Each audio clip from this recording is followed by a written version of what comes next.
So Bone Spurs is saying that it is seditious and treasonous to question his mental health, exactly like someone with stellar mental health would do.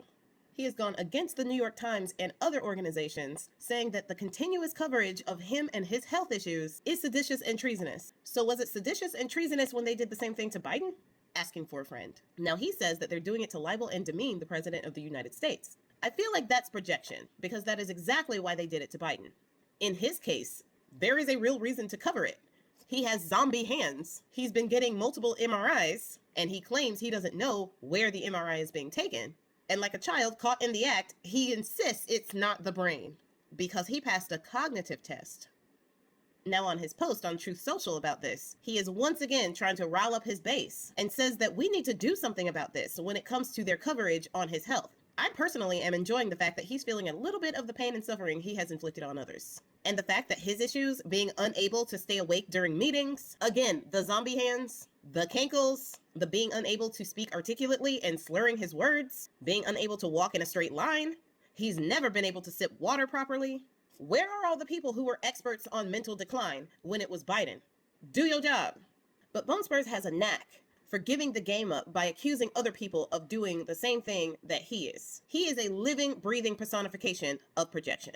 And that is completely bared out when it comes to those mortgage fraud allegations that he put on Letitia James, as well as Lisa Cook, the Federal Reserve governor. He said that both of these black women committed mortgage fraud. And it's just come out that Bone Spurs might have also committed the same exact mortgage fraud that he's accusing these two women of doing. So ProPublica was investigating Bone Spurs and found that he bought a house in 1993 and another one in 1994.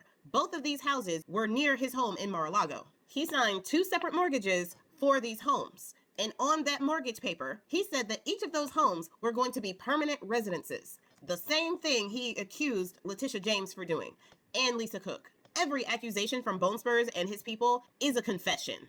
Because even though he allegedly wrote on the papers that those were going to be his primary residences, he had absolutely no intention of making them his primary residence. He used those residences as rental property and said that they were going to be the primary residence so that he could get a lower interest rate on them.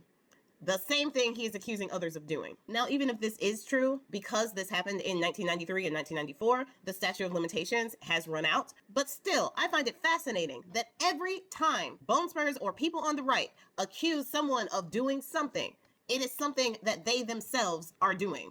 It just reminds me of 2015 when QAnon popped up, trying to make the Democrats look like child essayers. And they said that Bone Spurs was their savior to save them from the child essayers. Y'all remember that? And it turned out, as usual, that the call was coming from inside the house.